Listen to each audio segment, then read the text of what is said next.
that I'm slumped down like an old granny. Hang on. No. Is my audio coming through all right? Can you hear me? Perfect. Crystal. Spent my peas on garms and trainers, disco ravers, bad behaviors, Sunday mornings, what a nightmare. Welcome back, people. What is going on? We haven't been on in a minute, but we are back in the game with an absolute. This week, I'm joined by a personal friend of mine and the one and only legendary British television icon, Danniella Westbrook, and she is in. You already know what I'm going to say. Spent my peas on garms and trainers, disco ravers, bad. I know. Dan, just for the people that haven't, obviously no one's seen the other one because we're not releasing it, but for the people that don't know, where are you at the moment? You're living in Wales. Why did you move to Wales in the first place? I just done with Essex and London and cities really, but because of my recovery, this time round, I just couldn't contemplate being in a city. Plus, I've got really into working tarot, working manifestation, a bunch like affirmations. I'm doing lots of yoga, lots of stuff. So I just wanted to be somewhere that was really spiritually grounded. There was just too much keeping up with the Joneses for me in Essex. Just way too much. You know, if you didn't drive a Range Rover or the latest, Mercedes Jeep or that's the Essex mentality, isn't it? I don't know. I just feel really, really at pace. I've taken the last year to just really work on me. I've been single for 4 years. I love it.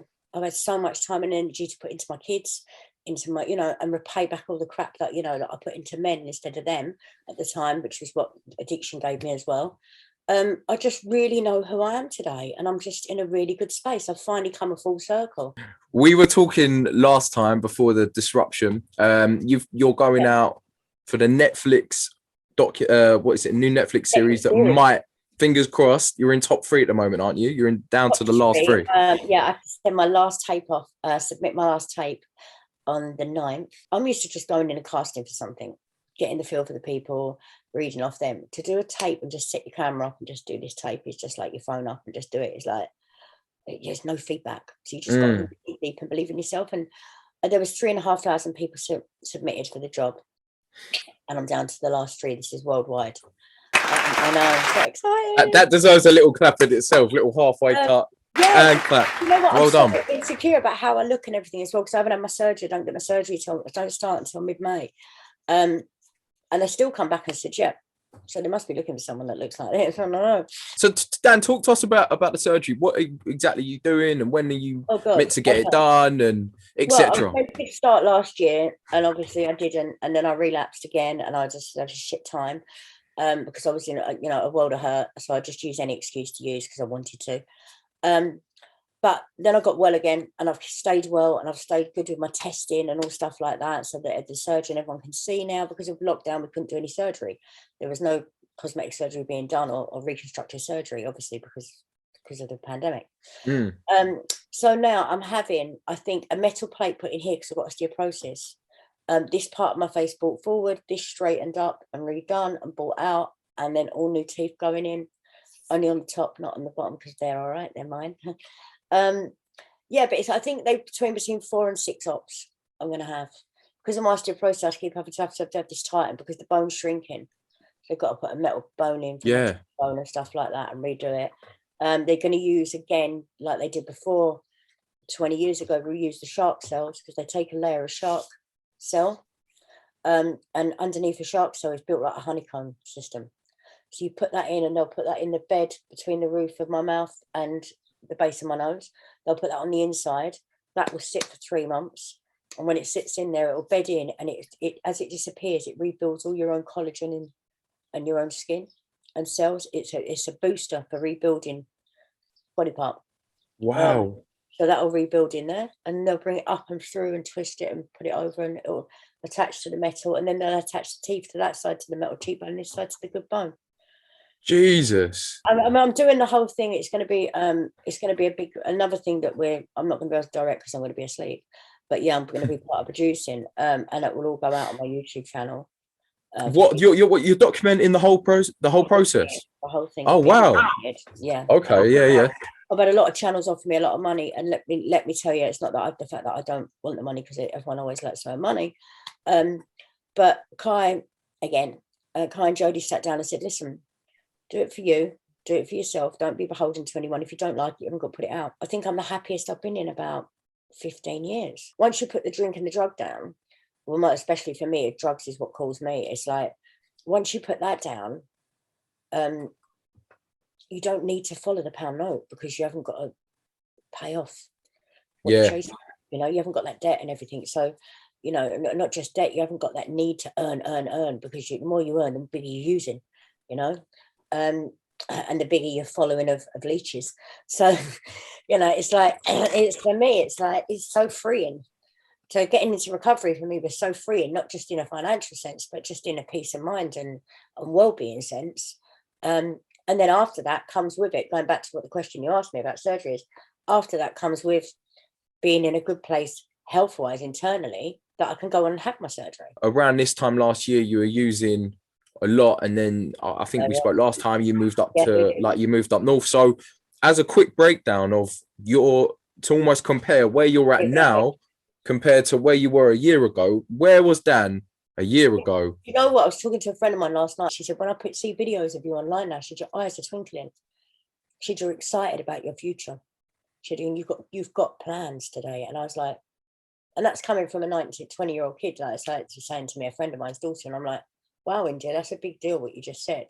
And she's like, no, that's how I see it. That's how people are seeing you. She said, and that is infectious. Yeah, of course it is. I think humans notice when other humans are being authentic about their happiness. Do you know what I mean? Especially when you've seen someone in your position, someone that's been in the limelight, and you can kind of tell when someone it's artificial happiness versus genuine, authentic happiness. And you coming through the other side of that, it's brilliant, Dan. Yeah, but go back 2 years.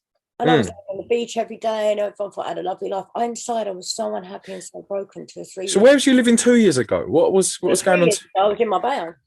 All right, so Marbella 3 years ago. The year after that, Liverpool, and that when you were in Liverpool for what, a year? Oh, good, just over a year, yeah.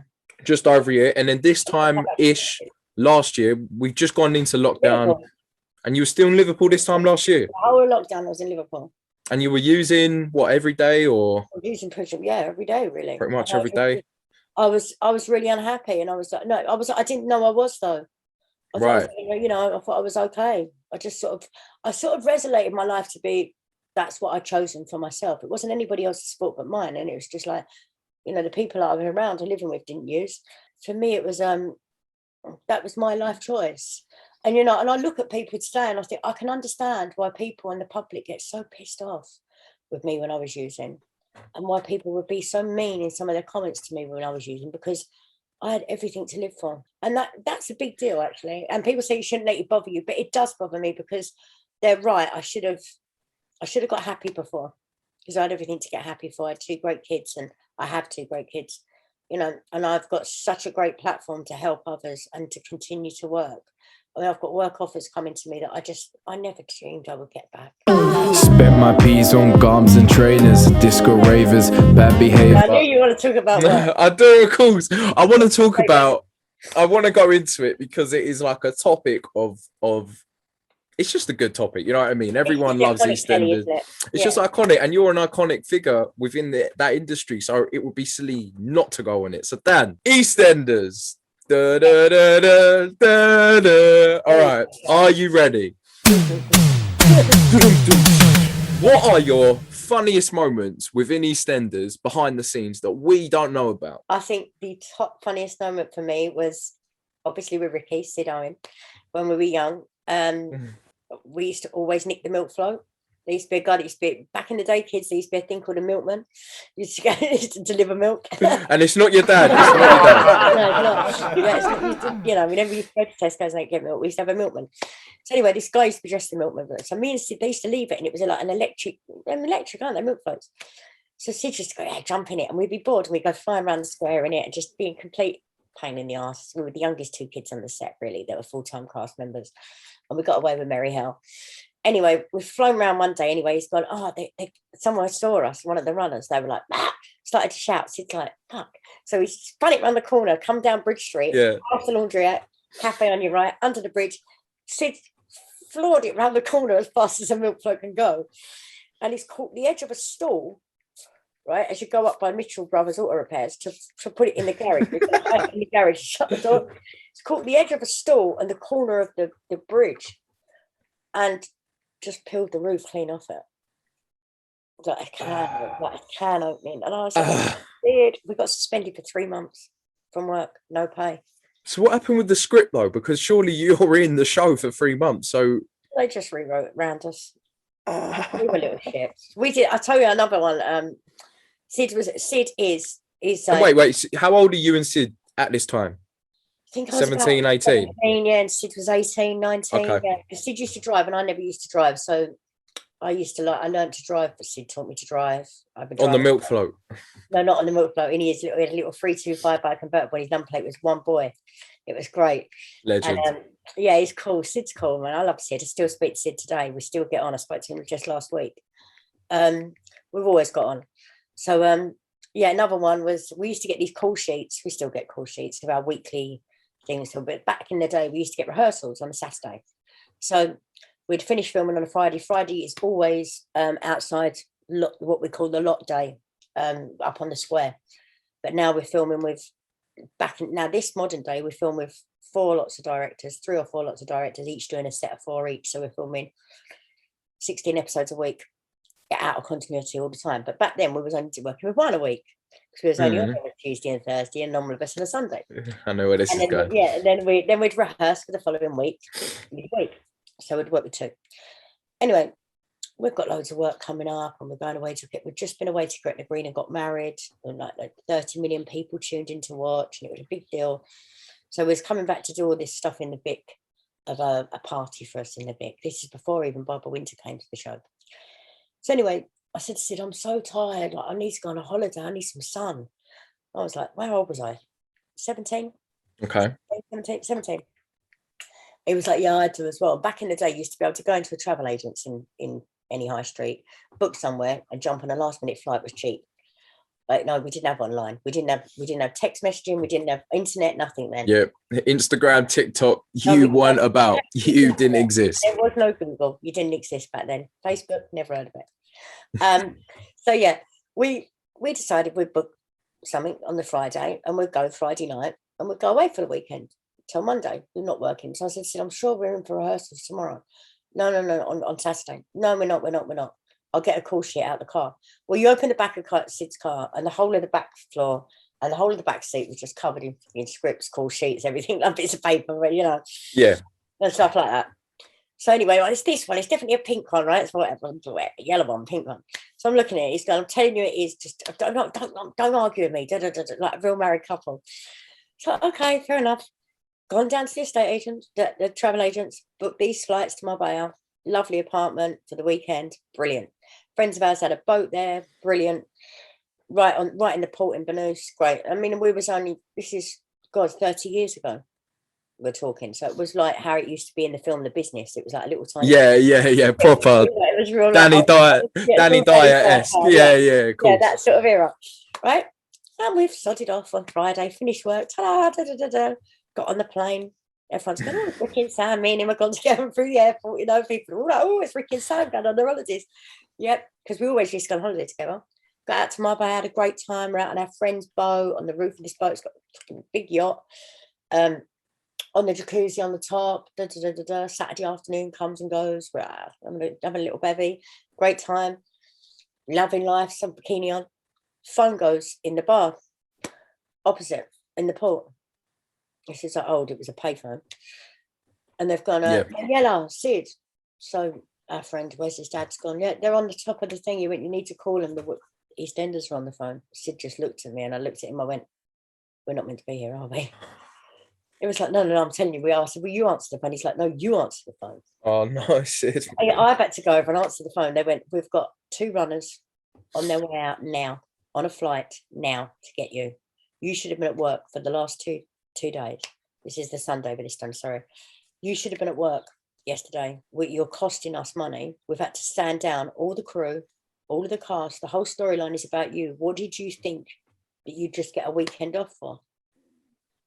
And I was like, well, I couldn't throw Sid under the bus. I said, I'm sure the call sheet said, they said we've had to stand everyone down. It's cost us £250,000. That's how much it costs a day to make Eastenders, by the way. Fucking hell. £50 a day, and we work 6 days a week. Jesus. So, yeah, we had to stand everybody down. And you guys are fucked up. So when we went back, how did they know though? Like, how would they understand?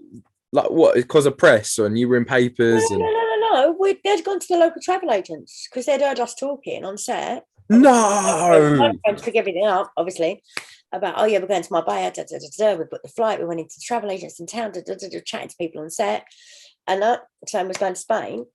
That people that like just crew, because they don't do our rehearsals, it's only the director does. We've not turned up for work for 2 days, and they're like, gone straight in to the estate agent and said, where did they go? What did they book? Oh no. Found out the numbers. They know. And no, they're on to you. People over, and they flew us back, and they made us stay in a hotel with our chaperone. We had to have a chaperone and stay in a hotel because I felt so bad. So what was it like going back into work when you've come back from that? Go on. Like doing the walk of shame through school where your mum's smacking you around the back of the head for being naughty. Really but you're getting smacked by Phil Mitchell instead, which is a big... So who was the most pissed off about that incident? Who was fucking livid? Frank Butcher. He was fuming. Okay. He's like, I've fucking been at golf. I've sat in here waiting for you. You don't answer your phones. Because back then we had them great big motorolers. We didn't even bother taking them. Yeah, the big fucking... great big things like that. Hello, one of them. He said, well, what the fuck were you two thinking? And he really gave us a dressing down, and rightly so. Yeah. Sid was like, oh, come on, everyone. And he just sort of looked at Sid, like, because he played Sid's dad. He looked at Sid and he went, you fucking fuck. And that was that. And I went, I'm so sorry. But no, we really got, and I remember the woman that played Ethel Skinner, Gretchen, she used to go, them fucking kids, about us. And, now there's me saying it. But no, it swings around about, Stan. It swings around about.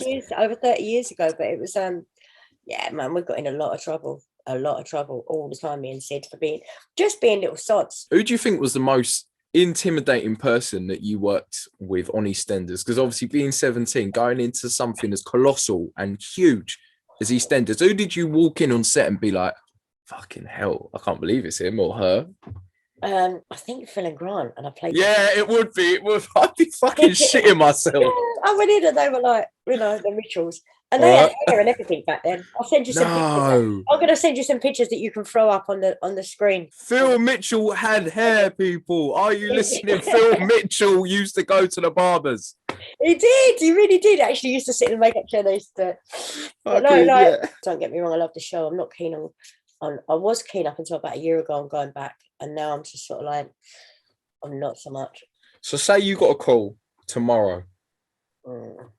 Dan, Easter special, delayed Easter special. Are you up for it? What are you saying to the BBC? I don't know, because I'm talking to another soap. Oh, there you go, people. You heard it here first. I'm talking to another soap, and it's on a long contract. So for me to go back for a couple of weeks really wouldn't be interesting to me. Okay. Right, that's good. And financially, it's like the grease that you get come through with it as well, because the character I play is such a bitch. She goes. Yeah, Sam. Husband's cool, leaves her kids and goes. It's like, I love playing Sam Mitchell. She's fantastic. She's phenomenal. But if I was going to go back in, mate, I'd want the Vic. Did you get stick for being Sam? Like, did you get to the point where die-hard fans would hate you as a person? Hate really? Me. You played your character so well, people hated you in real life. That is it. No, they did. They were like, how can you leave your child with Jack?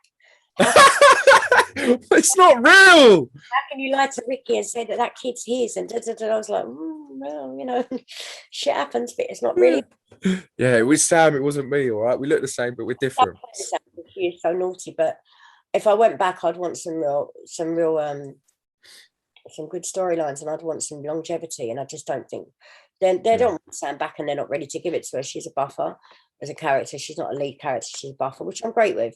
I just want to play somebody new. I want to go off to and just do something good. Corey or something, and just do some really good work and play someone completely new and fresh, but still a bitch. Spent my peas on gums and trainers, disco ravers. Oh boy! All right. What was the worst thing that you had to either eat or do when you were on I'm a Celebrity, Get Me Out of Here? Rice and beans. No, I've never touched rice, pasta, or anything since I left there. Really? I've never eaten another bit of rice. Because you were consistently eating it on the show, or what? I ate it for 9 days and I walked out. The day they said that it was okay to leave, I was like, I'm out of here. I was so spoiled. Charlie, come on, you remember? Well, you don't remember because you were so young and you was only like 6-year-old. I was so spoiled. You remember how we were like quiet. We lived. You know, I had a lovely house, I had everything I wanted. My nails were done. You know, everything was great. And then I went into the jungle and had to shit in a hole in the floor. And like, I was like, not a bit of me. I'm sleeping in the bag. I've got rats running over me. If I went and done it now, the journey I've had the last 20 years, I'm like, I'd love to go and do I'm a Celebrity again. Because I know I could do it this time around. I'd win it. I know I would. Because I want to do every single task. I'd eat anything. I'd do it. I just, like, even on Big Brother, we had to eat 100-year-old egg. Well, I yam that. I'm good with it. I'll just do it. I'll season it, stick it on my toast, have a bit of sausage or bacon with it as well. You know, but like, no, this time around, if they asked me to do I'm a Celebrity this year, I'd do it. And I'd win it. Watch. There you go. Yeah. There you go. If you know, you know. And yeah. Is it really boring? Oh, mate, you can't walk out of camp. Right. It's tiny, tiny little camp. So you can't go out of there, so you can't get away from anyone. It's like Big Brother, but without the walls. The boredom. And because obviously Australia is in front. So they got us up at like 3 a.m. to do a 9 o'clock show because it's 9 o'clock at home at night, and we're already they get you up at like 3-4 a.m, and then they keep you awake all day. Yeah. And you would do, if you weren't going out to do a bush tucker trial or get the chest, you're sat in that camp. So what happens when you've done your trial or whatever, and there's not any kind of filming for your team? You're just sitting there doing nothing. They're doing nothing. You've got no books to read. You've got nothing to do. You've got no playing cards. You've got nothing like that. You just sit and just. And how long? Like, what's the maximum time you've been sitting there bored doing nothing? About 13 hours. Fucking hell! You get up if you go to sleep. That's so boring. Oh, mate, it is so boring. Because everyone thinks, like, obviously, when that stuff comes out and it is in the public eye, everyone thinks it's the maddest show. Do you know what I mean? And it's hard work. So to anyone that's thinking about going on I'm a Celebrity, it's really hard work. So make sure that I'll be fine with it today. The people think, oh, you see Ant and Dec. If you're not doing a trial, a bush tucker trial, you don't see Ant and Dec unless apart from the first 8 days, because they don't come into camp. When they start coming in to do who's going home, it could be you, it could be you. That's the only time you see Ant and Dec all day.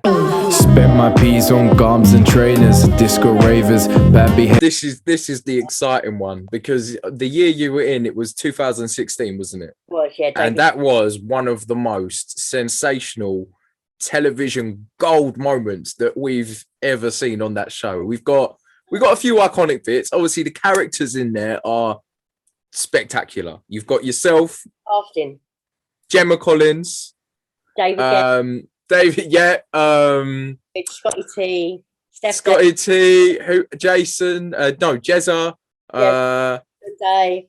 Who was the American girl? I've forgotten her name. God, she's great. What was her name? Tiffany. Oh, Tiffany. And then you had Steph. I forgot that. Megan McCann. Yeah, the list goes on. Oh, mate, we just had an absolute ball. I would do that. Chris Maloney. I would do it again tomorrow. I had the best time on that job. That flew by. Did you know it was going to be like in terms of characters and in terms of people? I've still not watched it. And someone said, I put that up last night on my Instagram. David's dead. The video of it. I saw. Incredible. It had 15,000 hits on it in 34 minutes. It was mental. And people were like, this is TV gold. And I know I watched that. It is funny. And God bless David's passed now, but I loved him. Yeah, rest in peace. Pneumonia. And he slept next to me in the bed, like in the next bed. Me and Chris Maloney were in this bed. He was there. Then there was the GC. Then Nancy Delalio. The GC. Yeah. And, and he was so ill with pneumonia when he went in. But he pretended to all the producers that he wasn't very ill. But he literally opened his bedside table, and it was like a branch of Walgreens, like pharmacy, like Boots. He had every medication and that in there for himself, like all these American medications and fandangle stuff. And he was so ill. And in the night, we used to like take turns looking out for him and stuff to make sure he was okay. And so when they said David's dead, we were like, he could have fucking been dead. You know, so, I believe he was. So it was actually a bit serious then. Like, obviously, we're seeing David Stead, but because you all knew on the news that David Bowie had died at home. We didn't know. Why would we naturally think that it was, David Bowie just because his ex-wife was in there? yeah. He hadn't seen him for like 30 odd years. So, if my ex-husband had pegged it, I'd be jumping up and down, I'd be over the moon. So, at the end of the day, after 30 years, if I didn't like someone that much and they'd taken my kids, I would feel that way. So I don't know, I couldn't understand when he's, it was like about David, and I was like, David, all we would think of it would be David Guest, because he was here when he was in the house with us. But that moment is just absolutely class. And then obviously Tiffany started kicking off, and punches like that lady as well, like that. These big rooms are like. How do you deal with that level of he's asleep. diva? No, I mean with the female cast, because there is an extreme level of diva. There's obviously yourself, Gemma, Megan, Tiffany, and Steph, all in one house. Like, it was surely a bomb waiting to explode at points. Imagine all of us with only an hour to use hairdryers and straighteners, and that use them as well. Like, and Gemma can just like use them forever. And she's like, I fucking hate straighteners. They're the devil's spawn. Look at me hair. I was thinking, it ain't even her hair, it's someone else's. Like, this is expensive hair, Dan. Like, I'm claustrophobic. Darren. It's crazy, but we had such a laugh. It was such a good mix of people. For all the shit that we did and all the arguing we did, we laughed a hell of a lot. I don't know how much you saw, because I've never seen the show back. I must watch it. I've had a whole lockdown to watch it, and I haven't. I've watched some of it, but not a lot. But when I came out, I was like, God, why is everyone going crazy for this show? It's like, I didn't get it. And it was spectacular, Dan. It was insane. Hilarious. Who did you clash with the most? I know there was a few. It was Steph, wasn't it? Because Steph and I were good mates before I went in. I've known her for years, obviously, doing Hollyoaks. And I thought that she was happy with her fella. And then she started seeing Jez in there. And every week, like, we've got they have the renter crowds coming outside. That's all you hear. You remember, you don't hear another voice apart from "This is Big Brother." Danniella comes to the diary room, or "This is Big Brother. Can everybody meet in the lounge?" You don't hear anyone apart from just you guys. Like, even outside noise, because of where the studio is. It's actually the studio opposite Dance on Ice. It's where the Star Wars set is. And it's like 2 minutes up the road from Eastenders. It's all in L Street. Yeah. So, funny enough, you don't hear anyone. So, other than a Wednesday night or a Sunday or whatever it is, whenever the Friday or whatever, I don't even know, when they do the voting off stuff, you only hear, "This is Emma. Please don't swear." Da, da, da, da, da. Obviously, everyone swears. But, like, you don't hear another voice at all. So when you hear people screaming and shouting and calling their names and everything like that, I was like, wow, this kid, I could just see trouble coming for her mentally when she came out. Because although she was in love with Jez at the time and stuff, and she'd gone in there engaged to somebody else and really happy, I didn't know she was having a terrible time of it outside. So I was trying to tell her to stop. You're in here for work. You want to go back to work. She's a great talent. She's brilliant, Steph. And she was like, no, I'm in here to have a good time. I was like, you're in here to work. And and then me and her used to argue like cat and dog. Yeah, you two went at it. You were at it. If it weren't like, no, girls can be like, if it weren't on the telly, right, we would probably really would be rolling around the floor of each other. But no, and Gemma just got involved all the time. It was nice though, because like, I guess from an outsider looking in, it seemed like you and Gemma had like a little what's the word? Like a you paired up, like you were good, you got on really well, and you two had each other's backs. We did get on really well, but Gemma knows not to fuck me about. Like, I don't give a shit who you are, who you think you are. Do you know what I mean? At the end of the day, I'm an actor. And I've worked for my craft. I'm saying, it's like, don't come in here and start doing all your reality TV bollocks when we've all got to sit in a house together and everything. Sorry, can I swear on this? Yeah, go for it. And if you're sleeping in a room and you're in there just backbiting with people and then loading a gun and waiting for someone to fire it. Because trust me, I'm not going to be the one to fire it. And I said to her one day, Jem, can you just stop doing that, mate? It's just really, it's hard in here as it is. She's like, yeah, but it's good fun. I said, it's not good fun because people's mental health and that, it's not nice. What you're doing is not nice. And there was a few times, and then when I just thought, fuck it, and I needed the money, child. Don't get me wrong, I was sleeping in my mate's house. Do you know what I mean? I was in a bad way at the time. I was really ill before I went in there. I needed that money. I ended up coming out and getting bumped for the money anyway by an agent, but that's another story. I would have walked. It was that fine a line. I would have walked, and Gemma was right up my ass, like, yeah, come on, Dan, let's go. Like, she was onto the whole role for like feeding. She knows how to work TV ratings and stuff, but she don't really care who she hurts to get there, and that's quite sad. But yeah, I got on with her, but she knew straight away to make friends with me and enemy, because I would have ripped her a new one, just like Steph did.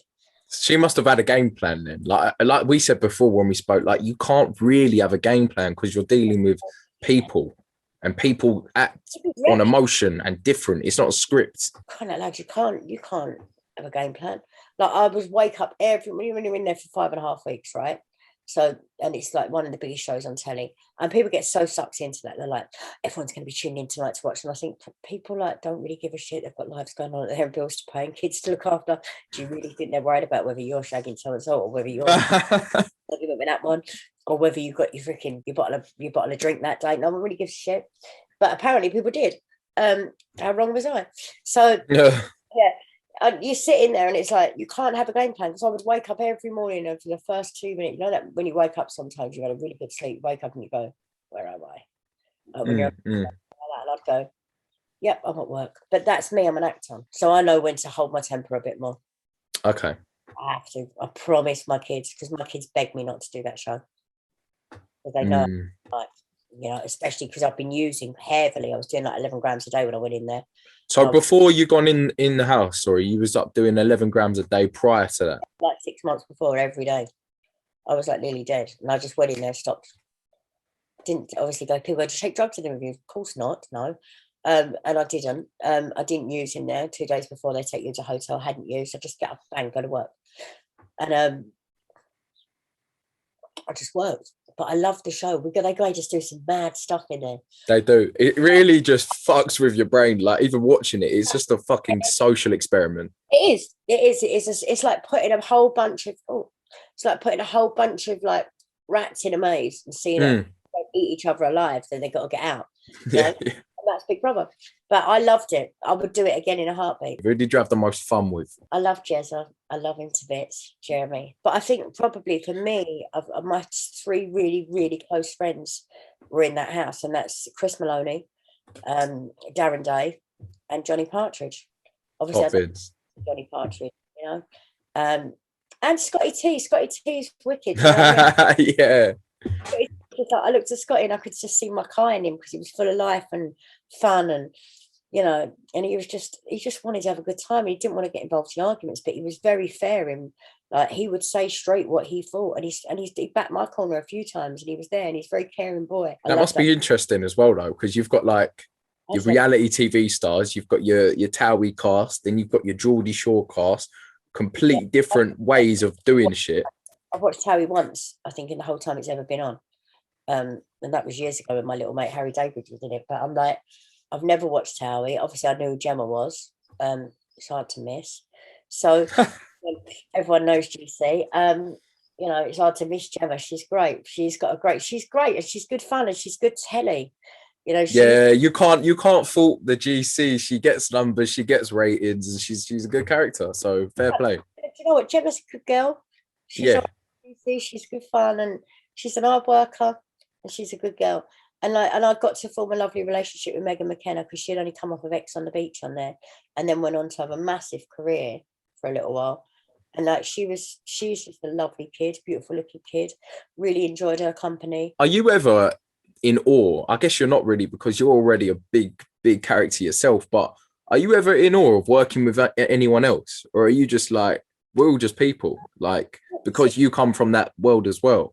Not particularly. I took my friend like last year, the year before, to see Bublé, and obviously I know Michael, and she'd never been to a concert and stuff before, and she was like, wow, and he was like, hi Dan, like that on the stage to me, and like, she was like, oh my god, Michael Bublé, you know. And that was, I took Jodie to her first. He was next door to us for ages when we were in the States, in Vegas. He was there, and that was Jodie B's first concert. He invited Jodie to a concert when she was 4. And, you know, we took her to a concert at MGM Grand, and people were like, oh, Michael Bublé, or the Osbournes and stuff, because I'm just very close to Sharon. And I'm like, yeah, just people I know, and we're all just the same.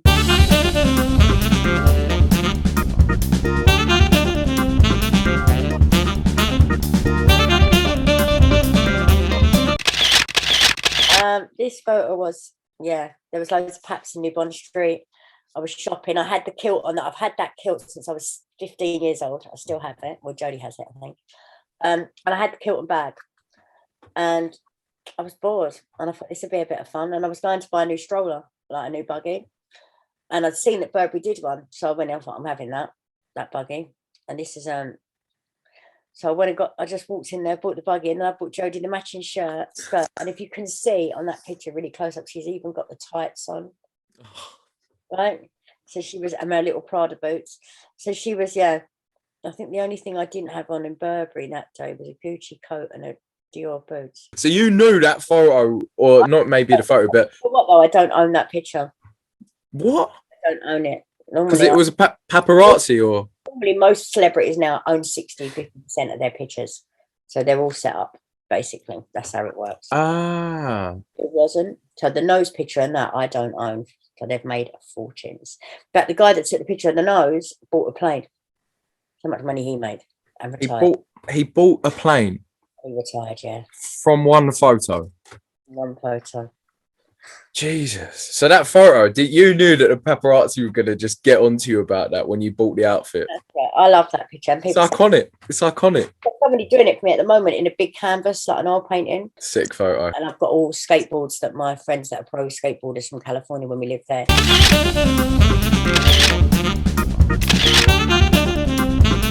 I've got a cigarette. Oh, look how fat. Look at them rolls of fat, people.